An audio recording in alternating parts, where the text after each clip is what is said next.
What's going on, guys? My name's Drake, and welcome to day 3 of the 12 Days of Christmas, where we're writing our very own Christmas song.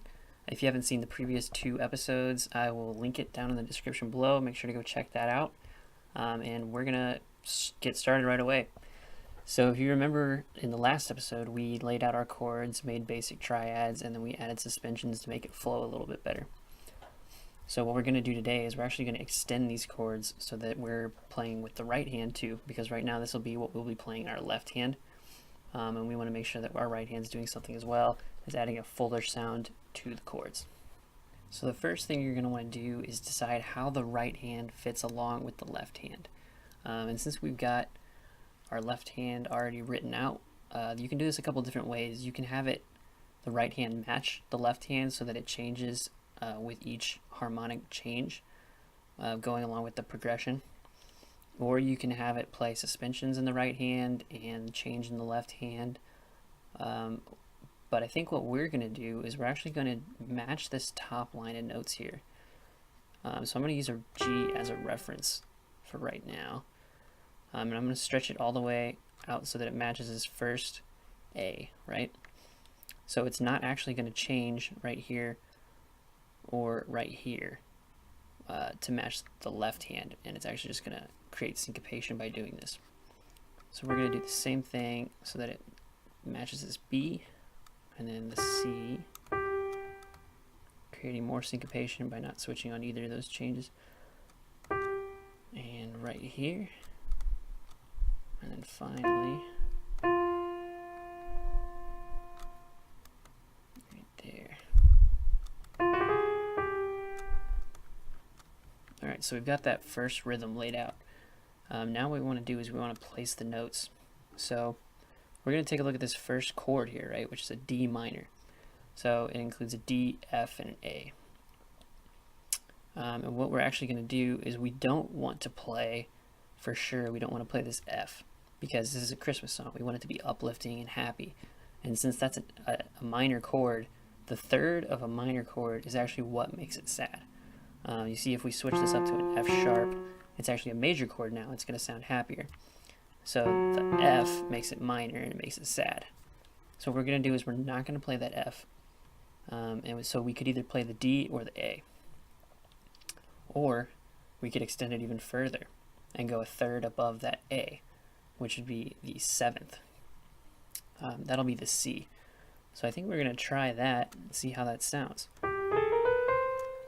And 7th is actually just a 7th chord is just a chord stacked on top of another one. So if we look at this, a D minor chord, right? D, F, A. And you add the 7th and it's D, F, A, C. So the second part of that chord is an F, A, C, which is a major chord. So it sounds happy on top, but it sounds sad on the bottom, which makes 7th chord sound so unique and interesting. So let's see how that sounds. Just the C on top of the D minor chord. Yeah, so I like that a lot, and I think we're going to stick with that for right now. So now we're going to move the second note over here, which is actually above a G major chord. So you see we've got a G, a B, and a D.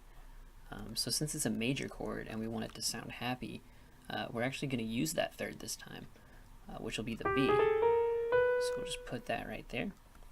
And let's look at the next chord, which is an A minor, so A, C, and E. So we're not going to use the C again, so let's actually try to extend it again. So a third above an E is a G, which creates a C, E, G in the top part of that chord. So we're actually just going to leave that there with the G because it's already in place.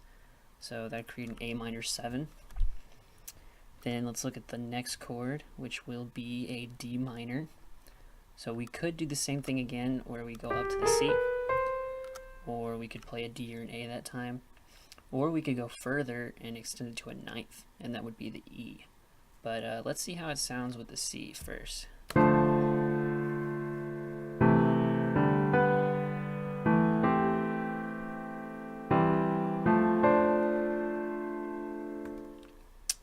kind of like the C. Let's see what the D sounds like just in case.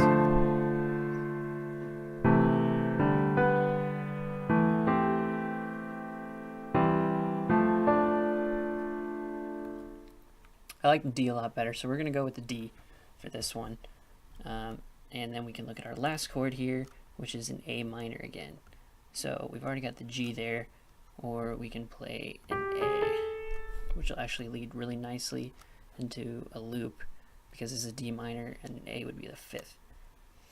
So let's play that all the way through and see how that sounds.